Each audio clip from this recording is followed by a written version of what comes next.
Chapter 10, March 1981. A young woman sat across from us. She was dressed in an olive green dress with a black shawl wrapped tightly around her face against the night chill. She burst into prayer every time the truck jerked or stumbled into a pothole, her bismillah peaking with each of the truck's shudders and jolts. Her husband, a burly man in baggy pants and sky blue turban, cradled an infant in one arm and thumped prayer beads with his free hand. His lips moved in silent prayer. There were others, in all about a dozen, including Baba and me, sitting with our suitcases between our legs, cramped with these strangers in the tarpaulin-covered cab of an old Russian truck. My innards had been roiling since we'd left Kabul, just after 2 in the morning. Baba never said so, but I knew he saw my car sickness as yet another of my array of weaknesses. I saw it on his embarrassed face the couple of times my stomach had clenched so badly I moaned. When the burly guy with the beads, the praying woman's husband, asked if I was going to get sick, I said I might. Baba looked away. The man lifted the corner of the tarpaulin cover and rapped on the driver's window, asked him to stop. But the driver Kareem, a scrawny, dark-skinned man with hawk-boned features and a pencil-thin mustache, shook his head. "We're too close to Kabul," he shot back. "Tell him to have a strong stomach." Baba grumbled something under his breath. I wanted to tell him I was sorry, but suddenly I was salivating, the back of my throat tasting bile. I turned around, lifted the tarpaulin, and threw up over the side of the moving truck. Behind me, Baba was apologizing to the other passengers, as if car sickness was a crime. As if you weren't supposed to get sick when you were 18. I threw up 2 more times before Kareem agreed to stop, mostly so I wouldn't stink up his vehicle, the instrument of his livelihood. Kareem was a people smuggler. It was a pretty lucrative business then, driving people out of Sharari-occupied Kabul to the relative safety of Pakistan. He was taking us to Jalalabad, about 170 kilometers southeast of Kabul, where his brother Tour, who had a bigger truck with a second convoy of refugees, was waiting to drive us across the Khyber Pass and into Peshawar. We were a few kilometers west of the Maipar Falls when Kareem pulled to the side of the road. Maipar, which means flying fish, was a high summit with a precipitous drop overlooking the hydro plant the Germans had built for Afghanistan back in 1967. Baba and I had driven over the summit countless times on our way to Jalalabad, the city of cypress trees and sugarcane fields, where Afghans vacationed in the winter. I had hopped down the back of the truck and lurched to the dusty embankment on the side of the road, my mouth filled with saliva, a sign of the retching that was yet to come. I stumbled to the edge of the cliff, overlooking the deep valley that was shrouded in darkness. I stooped, hands on my kneecaps, and waited for the bile. Somewhere, a branch snapped, an owl hooted. The wind, soft and cold, clicked through tree branches and stirred the bushes that sprinkled the slope. And from below, the faint sound of water tumbling through the valley. Standing on the shoulder of the road, I thought of the way that we'd left our house, where I'd lived my entire life, as if we were going out for a bite. Dishes smeared with kofta piled in the kitchen sink, laundry in the wicker basket in the foyer, beds unmade, Baba's business suits hanging in the closet. Tapestries still hung on the walls of the living room, and my mother's books still crowded the shelves of Baba's study. The signs of our elopement were subtle. My parents' wedding pictures were gone, as was the grainy photograph of my grandfather with King Nadir Shah, standing over the dead deer. A few items of clothing were missing from the closets. The leather-bound notebook Rahim Khan had given me 5 years earlier was gone. In the morning, Jalaluddin, our 7th servant in 5 years, would probably think we'd gone out for a stroll or a drive. We hadn't told him. You couldn't trust anyone in Kabul anymore. For a fee, or under threat, people told on each other. Neighbor on neighbor, child on parent, brother on brother, servant on master, friend on friend. I thought of the singer Ahmad Zahir, who had played the accordion at my 13th birthday. He had gone for a drive with some friends, and someone had later found his body on the side of the road, a bullet in the back of his head. The Rafiqs, the comrades, were everywhere, and they'd split Kabul into 2 groups, those who eavesdropped and those who didn't. The tricky part was that no one knew who belonged to which. A casual remark to the tailor while getting fitted for a suit might land you in the dungeons of Polecharki. Complain about the curfew to the butcher, and the next thing you knew, you were behind bars staring at the muzzle end of a Kalashnikov. Even at the dinner table, in the privacy of their home, people had to speak in a calculated manner. The Rafiks were in the classrooms too. They taught children to spy on their parents, what to listen for, whom to tell. What was I doing on this road in the middle of the night?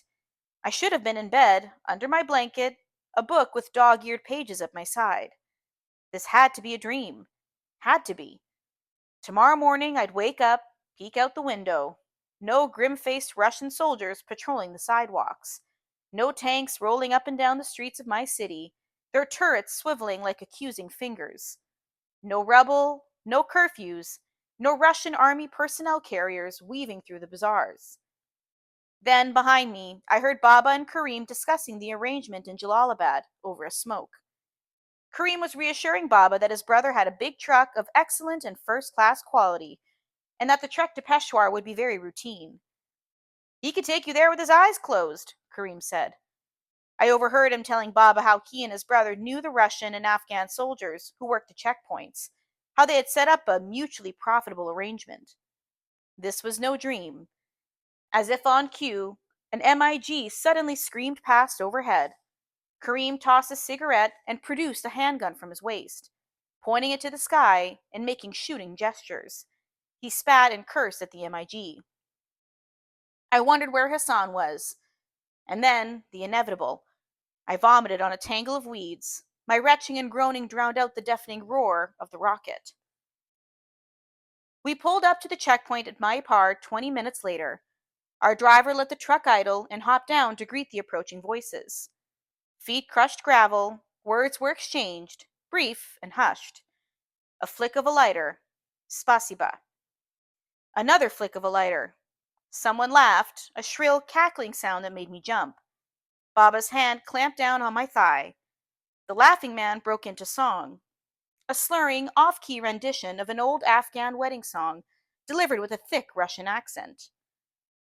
Boot heels clicked on asphalt. Someone flung open the tarpaulin hanging over the back of the truck, and 3 faces peered in.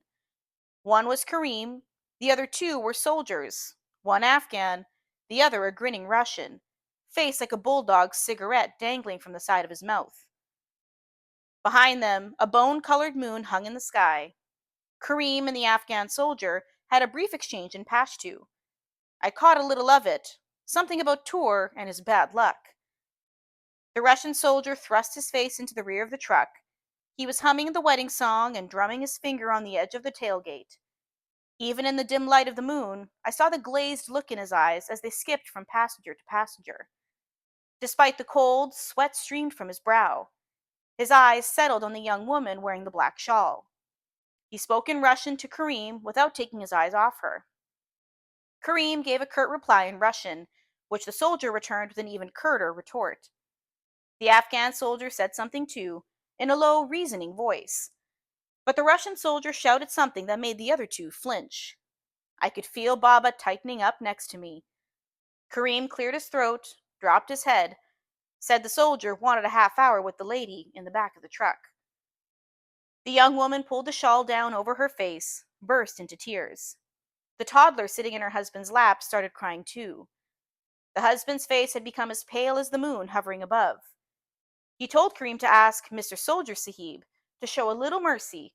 Maybe he had a sister or a mother. Maybe he had a wife too. The Russian listened to Kareem and barked a series of words. It's his price for letting us pass, Kareem said. He couldn't bring himself to look the husband in the eye. But we've paid a fair price already. He's getting paid good money, the husband said. Kareem and the Russian soldier spoke.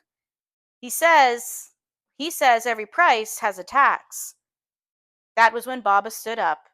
It was my turn to clamp a hand on his thigh, but Baba pried it loose, snatched his leg away. When he stood, he eclipsed the moonlight. I want you to ask this man something, Baba said. He said it to Kareem, but looked directly at the Russian officer. Ask him where his shame is. They spoke. He says this is war. There is no shame in war. Tell him he's wrong. War doesn't negate decency. It demands it, even more than in times of peace. Do you always have to be the hero? I thought, my heart fluttering. Can't you just let it go for once? But I knew he couldn't. It wasn't in his nature. The problem was, his nature was going to get us all killed. The Russian soldier said something to Kareem, a smile creasing his lips. Aga Sahib, Kareem said, these Rusis are not like us. They understand nothing about respect or honor. What did he say? He says he'll enjoy putting a bullet in you almost as much as. Kareem trailed off, but nodded his head toward the young woman who had caught the guard's eye. The soldier flicked his unfinished cigarette and unholstered his handgun. So this is where Baba dies, I thought. This is how it's going to happen. In my head, I said a prayer I'd learned in school. Tell him I'll take 1,000 of his bullets before I let this indecency take place, Baba said. My mind flashed to that winter day 6 years ago. Me peering around a corner in the alley. Kamal and Wali holding Hassan down. Asef's buttock muscles clenching and unclenching. His hips thrusting back and forth. Some hero I had been, fretting about the kite. Sometimes I too wondered if I really was Baba's son. The bulldog-faced Russian raised his gun. Baba, sit down, please, I said, tugging at his sleeve. I really think he means to shoot you. Baba slapped my hand away. Haven't I taught you anything? He snapped. He turned to the grinning soldier. You tell him he better kill me good with that first shot, because if I don't go down, I'm tearing him to pieces, goddamn his father. The Russian soldier's grin never faltered when he heard the translation. He clicked the safety on the gun, pointed the barrel to Baba's chest. Heart pounding in my throat, I buried my face in my hands. The gun roared. It's done then. I'm 18 and alone. I've no one left in this world. Baba's dead, and now I have to bury him. Where do I bury him? And where do I go after that? But the whirlwind of half-thoughts spinning in my head came to a halt when I cracked my eyelids open and found Baba still standing. I saw a second Russian soldier with the others. It was from the muzzle of his upturned gun that smoke swirled. The soldier who had meant to shoot Baba had already holstered his weapon. He was shuffling his feet. I'd never felt more like crying and laughing at the same time. The second Russian officer, gray-haired and heavy-set, spoke to us in broken Farsi. He apologized for his comrade's behavior. Russia sends them here to fight, he said, but they're just boys, and when they come here, they find the pleasure of drug. He gave the younger officer the rueful look of a father exasperated with his misbehaving son. This one is attached to drug now. I try to stop him. He waved us off. Moments later, we were pulling away. I heard a laugh and then the first soldier's voice, slurry and off-key, singing the old wedding song. We rode in silence for about 15 minutes before the young woman's husband suddenly stood and did something I'd seen many others do before him. He kissed Baba's hand. Tour's bad luck. Hadn't I overheard that in the snippet of conversation back at Maipar? We rolled into Jalalabad about an hour before sunrise. Kareem ushered us quickly from the truck into a one-story house at the intersection of two dirt roads lined with flat one-story homes, acacia trees, and closed shops. I pulled the collar of my coat against the chill as we hurried into the house, dragging our belongings. For some reason, I remember smelling radishes. Once he had us inside the dimly lit, bare living room, Kareem locked the front door, pulled the tattered sheets that passed for curtains. Then he took a deep breath and gave us the bad news. His brother Tour couldn't take us to Peshawar. It seemed his truck's engine had blown the week before, and Tour was still waiting on parts. Last week? Someone exclaimed. If you knew this, why did you bring us here? I caught a flurry of movement out of the corner of my eye, and then a blur of something zipping across the room, and the next thing I saw was Kareem slammed across the wall, his sandaled feet dangling 2 feet above the floor. Wrapped around his neck were Baba's hands. I'll tell you why, Baba snapped. Because he got paid for his leg of the trip. That's all he cared about. Kareem was making guttural choking sounds. Spittle dripped from the corner of his mouth. Put him down, Aga. You're killing him, one of the passengers said. It's what I intend to do, Baba said. What none of the others in the room knew was that Baba wasn't joking. Kareem was turning red and kicking his legs. Baba kept choking him until the young mother, the one the Russian officer had fancied, begged him to stop. Kareem collapsed on the floor and rolled around fighting for air when Baba finally let go. The room fell silent. Less than 2 hours ago, Baba had volunteered to take a bullet for the honor of a woman he didn't even know. Now he'd almost choked a man to death, would have done it cheerfully if not for the pleas of that same woman. Something thumped next door. No, not next door, below. What's that? Someone asked. The others, Kareem panted between labored breaths. In the basement. How long have they been waiting? Baba said, standing over Kareem. 2 weeks. I thought you said the truck broke down last week. Kareem rubbed his throat. It might have been the week before, he croaked. How long? What? How long for the parts? Baba roared. Kareem flinched but said nothing.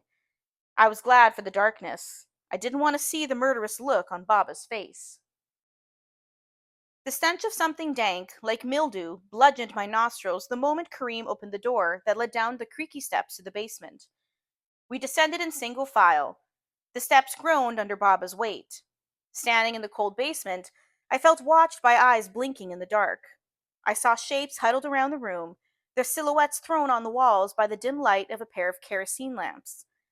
A low murmur buzzed through the basement, beneath it the sound of water drops trickling somewhere, and something else, a scratching sound. Baba sighed behind me and dropped the bags. Kareem told us it should be a matter of a couple days before the truck was fixed. Then we'd be on our way to Peshawar, on to freedom, on to safety. The basement was our home for the next week, and by the third night, I discovered the source of the scratching sounds. Rats. Once my eyes adjusted to the dark, I counted about 30 refugees in the basement. We sat shoulder to shoulder along the walls, ate crackers, bread with dates, apples. That first night, all the men prayed together. One of the refugees asked Baba why he wasn't joining them. God is going to save us all. Why don't you pray to him? Baba snorted a pinch of his snuff, stretched his legs. What'll save us is 8 cylinders and a good carburetor. That silenced the rest of them for good about the matter of God.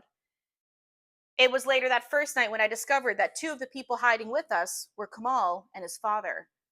That was shocking enough, seeing Kamal sitting in the basement just a few feet away from me.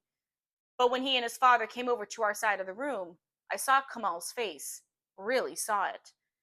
He had withered. There was simply no other word for it. His eyes gave me a hollow look, and no recognition at all registered in them. His shoulders hunched and his cheeks sagged, like they were too tired to cling to the bone underneath. His father, who had owned a movie theater in Kabul, was telling Baba how, 3 months before, a stray bullet had struck his wife in the temple and killed her. Then he told Baba about Kamal. I caught only snippets of it. Should have never let him go alone. Always so handsome, you know. 4 of them tried to fight. God took him, bleeding down there. His pants. Doesn't talk anymore. Just stares.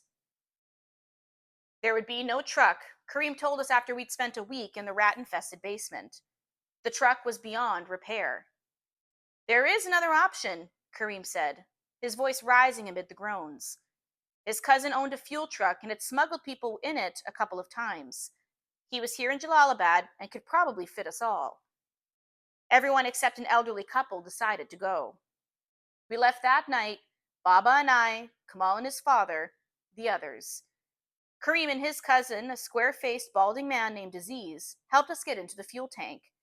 One by one, we mounted the idling truck's rear deck, climbed the rear access ladder, and slid down into the tank. I remember Baba climbed halfway up the ladder, hopped back down, and fished the snuff box from his pocket. He emptied the box and picked up a handful of dirt from the middle of the unpaved road. He kissed the dirt, poured it into the box, stowed the box in his breast pocket next to his heart. Panic.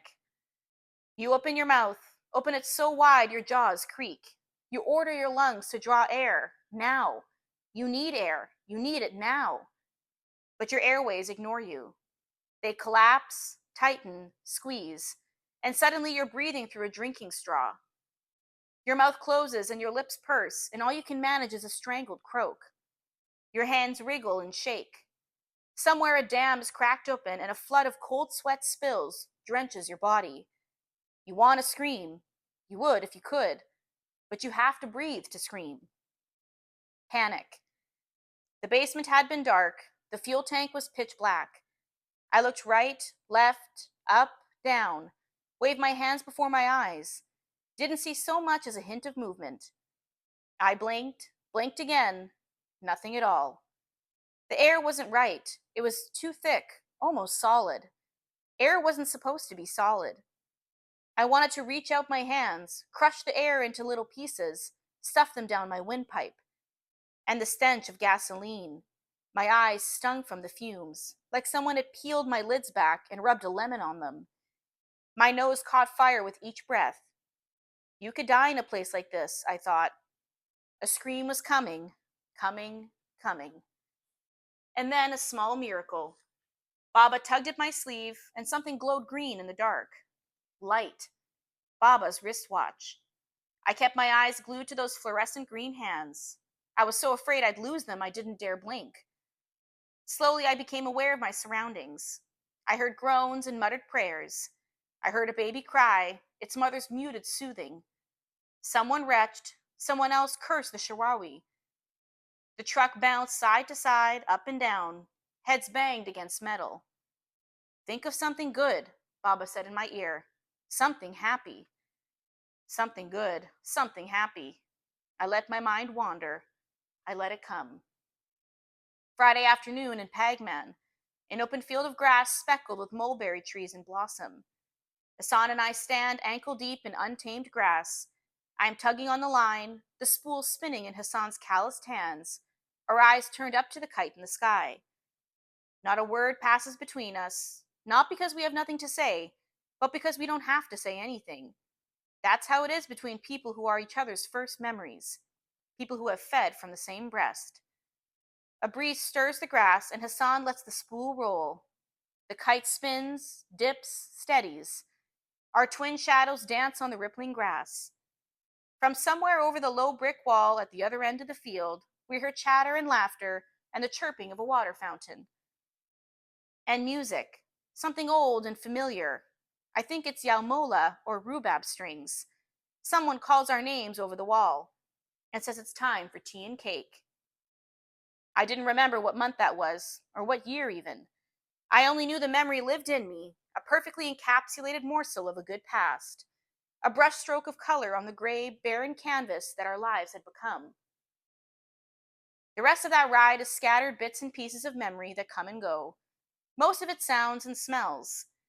MIGs roaring past overhead, staccatos of gunfire, a donkey braying nearby, the jingling of bells and mewling of sheep, gravel crushed under the truck's tires, a baby wailing in the dark, the stench of gasoline, vomit, and shit. What I remember next is the blinding light of early morning as I climbed out of the fuel tank. I remember turning my face up to the sky, squinting, breathing like the world was running out of air. I lay on the side of the dirt road next to a rocky trench, looked up to the gray morning sky, thankful for air, thankful for light, thankful to be alive. We're in Pakistan, Amir, Baba said. He was standing over me. Kareem says he'll call for a bus to take us to Peshawar. I rolled onto my chest, still lying on the cool dirt, and saw our suitcases on either side of Baba's feet. Through the upside-down V between his legs, I saw the truck idling on the side of the road, the other refugees climbing down the rear ladder. Beyond that, the dirt road unrolled through fields that were like leaden sheets under the gray sky and disappeared behind a line of bowl-shaped hills. Along the way, it passed a small village strung out atop a sun-baked slope. My eyes returned to our suitcases. They made me sad for Baba. After everything he had built, planned, fought for, fretted over, dreamed of, this was the summation of his life. 1 disappointing son and 2 suitcases. Someone was screaming. No, not screaming, wailing. I saw passengers huddled in a circle, heard their urgent voices. Someone said the word fumes. Someone else said it too. The wail turned into a throat-ripping screech. Baba and I hurried to the pack of onlookers and pushed our way through them. Kamal's father was sitting cross-legged in the center of the circle, rocking back and forth, kissing his son's ashen face. He won't breathe. My boy won't breathe, he was crying. Kamal's lifeless body lay on his father's lap. His right hand, uncurled and limp, bounced to the rhythm of his father's sobs. My boy, he won't breathe. Allah, help him breathe. Baba knelt beside him and curled an arm around his shoulder, but Kamal's father shoved him away and lunged for Kareem, who was standing nearby with his cousin.